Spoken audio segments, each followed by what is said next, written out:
Hello and welcome to episode 6 from Irish Skies Pod. And in this episode we'll be looking at the base training circuit and reduced separation in the vicinity of an aerodrome. With huge worldwide recruitment of new pilots and controllers, I thought it would be useful to look inside the base training undertaken by pilots and also look at how the controller can reduce separation.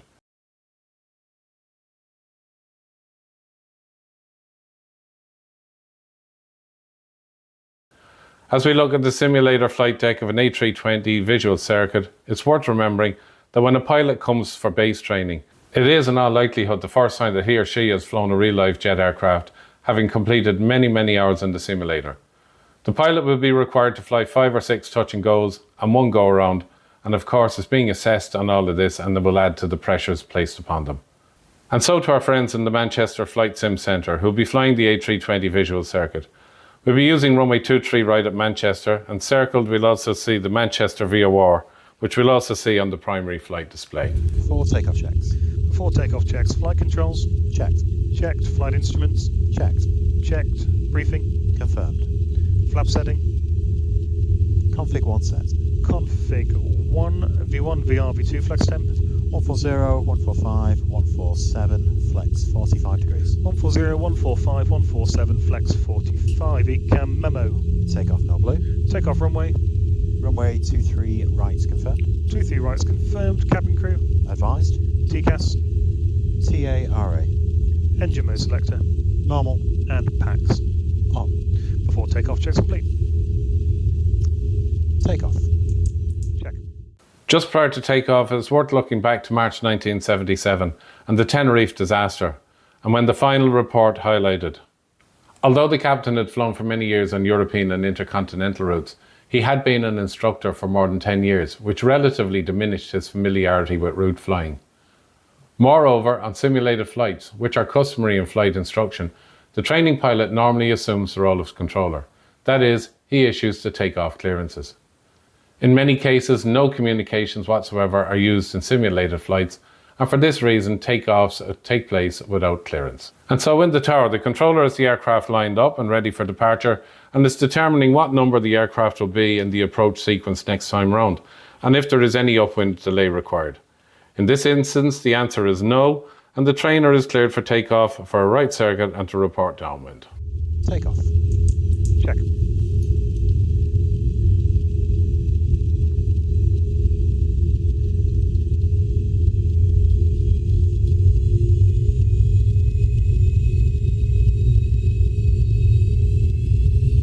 Manflex 45, SRS runway, auto thrust blue. Checked.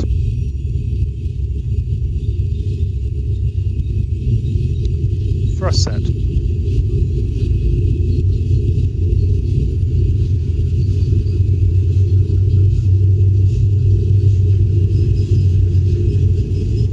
$100 knots.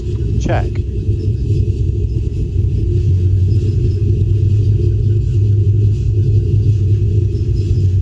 V1. Rotate.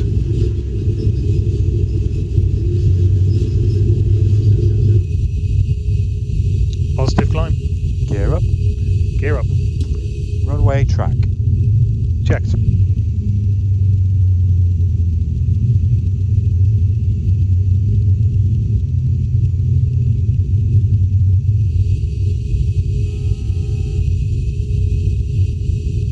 Alt start. Checked. Activate approach phase. Speed, alt star, auto thrust. Check. Approach is active.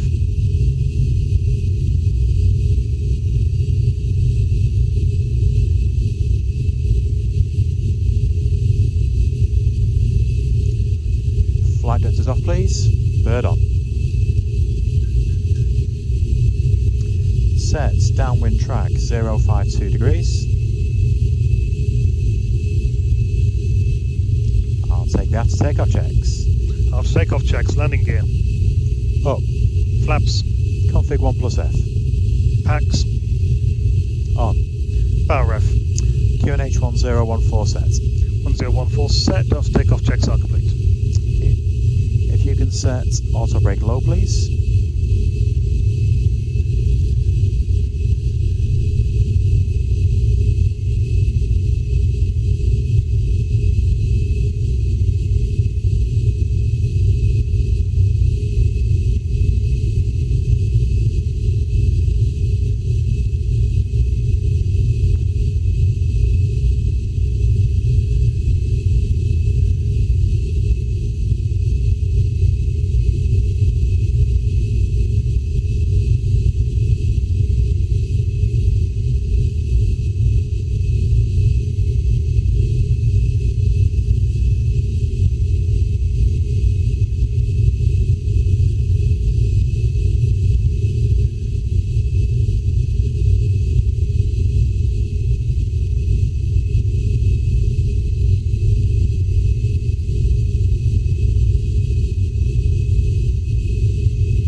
checks. Briefing. Confirmed. ECAM status. Checked. Seatbelts. On. BARF. QNH 1014 set. 1014 set. Minimum. No minimums, visual circuit. Agreed. Engine mode selector. Normal. Approach checks are complete.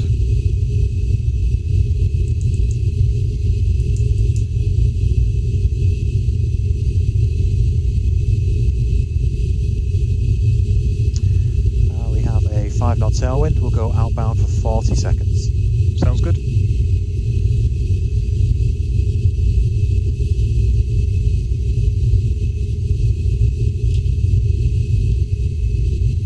And timer's running. When the trainer reports downwind, the controller determines that there will be number 2 in sequence and must decide if a delay is required, and if it is, will it be an extended downwind or an orbit. In this case, the controller elects to continue the trainer downwind.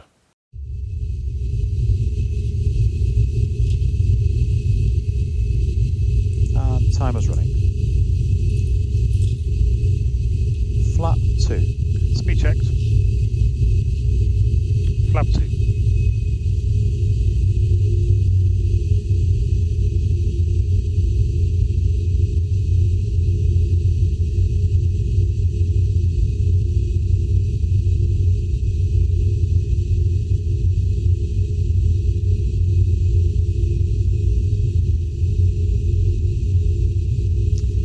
Set runway QDM 232 degrees.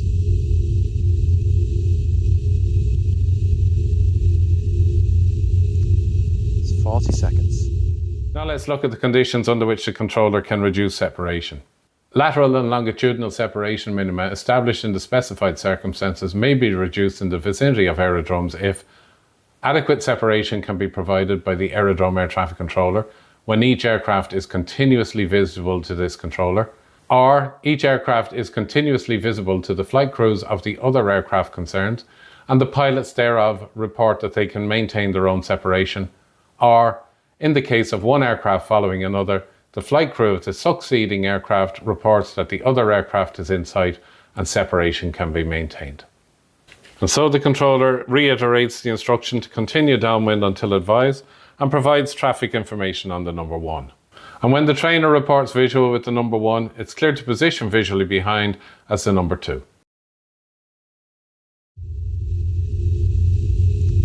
It's 40 seconds. Gear down. Speed checked. Gear down.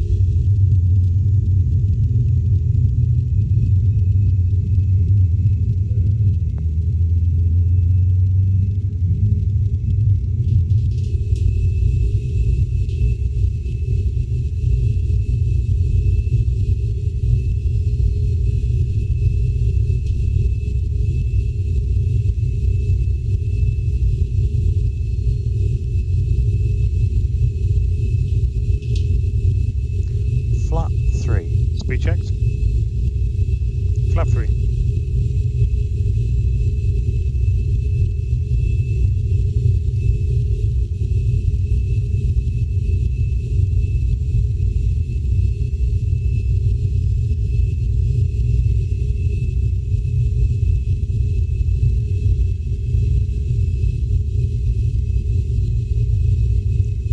Flap full. Speed checked. Flap full.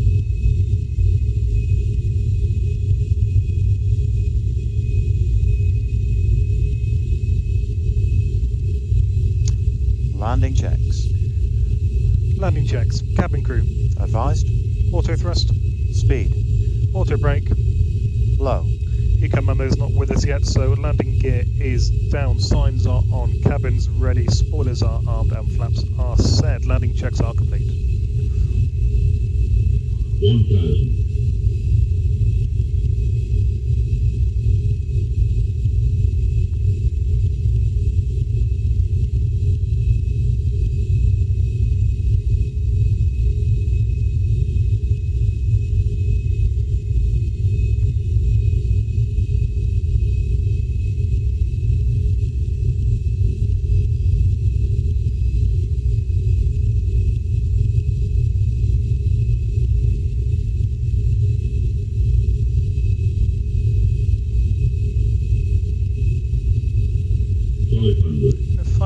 stabilised.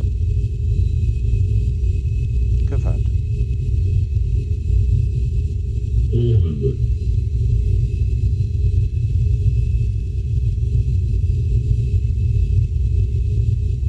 300.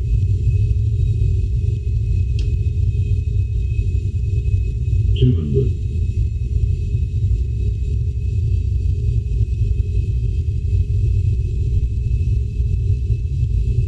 100.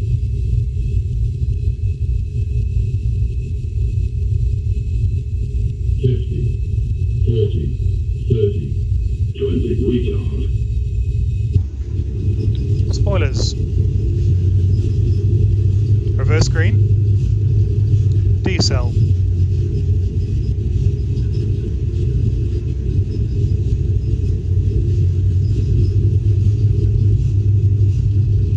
Manual brakes. Checked. 70 knots.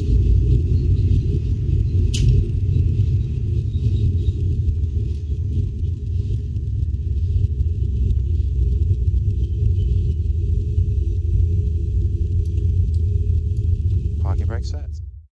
We'll have a quick look at an occurrence reported through the UK AIRPROX panel, and it's to do again with reduced separation in the vicinity of the aerodrome and positioning visually behind. An Embraer 145 was number 1 in sequence for the ILS runway 16, with a Jetstream 41 number 2 behind.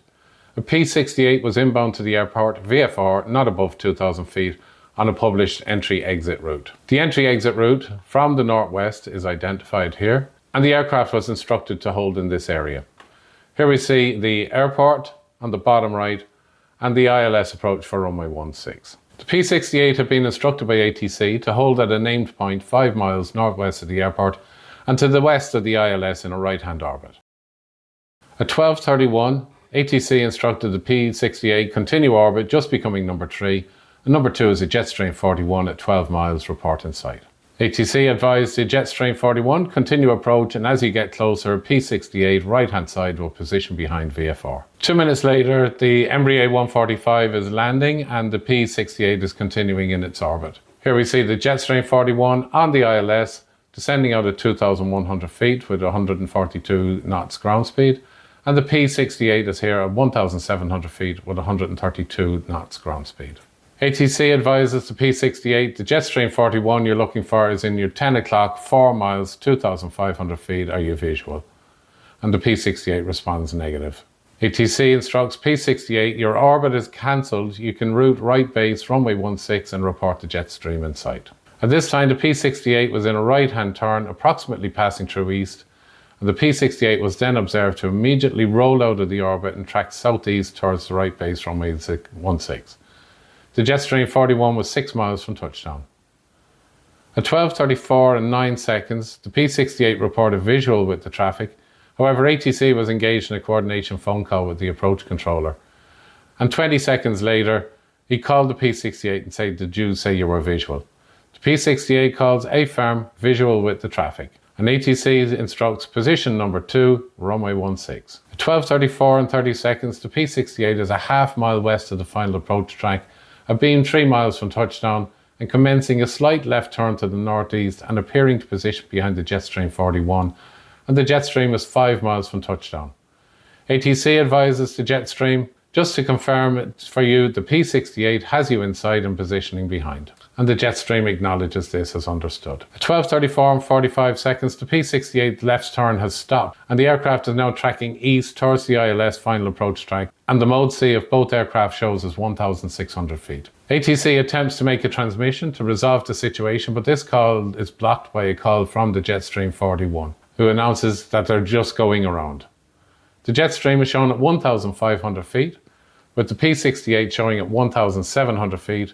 Separation is 0.87 nautical miles lateral and 200 feet vertical, with the P68 crossing the final approach track. ATC called the P68, "I thought you said you were visual with the Jetstream positioning behind." And the aircraft said, "affirm visual, just positioning behind now." ATC said they were going around now, you are not meant to fly over someone when they're on the final approach. And the closest point of approach is here with 0 vertical and 0.6 nautical miles lateral. The P68 reported that they had misidentified the aircraft that they were supposed to be following, and hence flew towards the final approach in front of the Jetstream 41. By the time they had actually seen the Jetstream 41 and realised that that was the aircraft they should be following, they felt that continuing a left orbit to pass west of the Jetstream and then position behind would have been a safety issue, and so they elected to pass through the final approach. The Jetstream reported that the pilots remembered being told of the traffic information on the P68 and that it would be positioning behind them. They could see P68 on their TCAS screen and then saw the P68 visually out to the right and above, turning in front of them and descending towards the airport. The crew assessed that the P68 passed in front of them by less than a mile and slightly above, and that they had received a TCAS TA and elected to perform a go-around. During the go-around, the TA became an RA to continue climb. The pilots reported that they had continued to see the P68 pass through the final approach track eastbound, now down their left side and below them. ATC reported that they felt that the P68 was not too familiar with the local airspace and so elected to hold them at the nominated point rather than closer to the airfield and the final approach track. ATC noted the P68 drifted slightly closer to the final approach track than anticipated when holding, and in order to further declutter the visual circuit, ATC had elected to hold 2 helicopters to the east of the airfield. When clearance to join in the right base was given to the P68, ATC had expected that the P68 would complete the full orbit and then continue on to the base leg. While ATC was visually monitoring the position of both aircraft, they became concerned at the track of the P68 and sought confirmation that the pilot was visual with the Jetstream. ATC tried to intervene, but their first transmission crossed and the next message received was from the Jetstream 41, reporting going around. At this point, ATC confirmed that the P68 was east of the runway 16 extended centreline.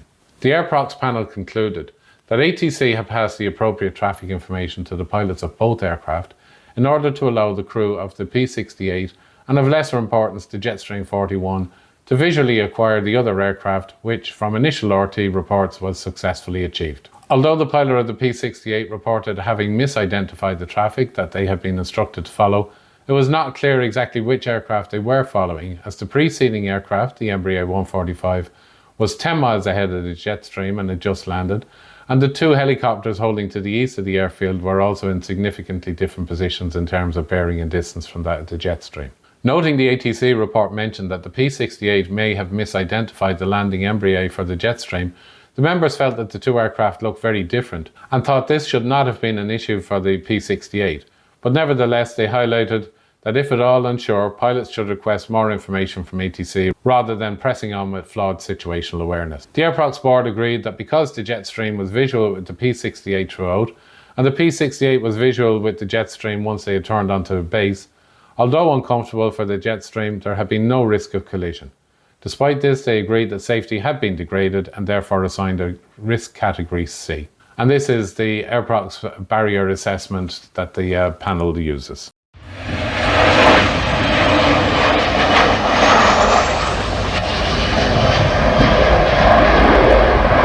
Hopefully this all provided an insight into what goes on during the base training, and please remember to press the like and the subscribe buttons.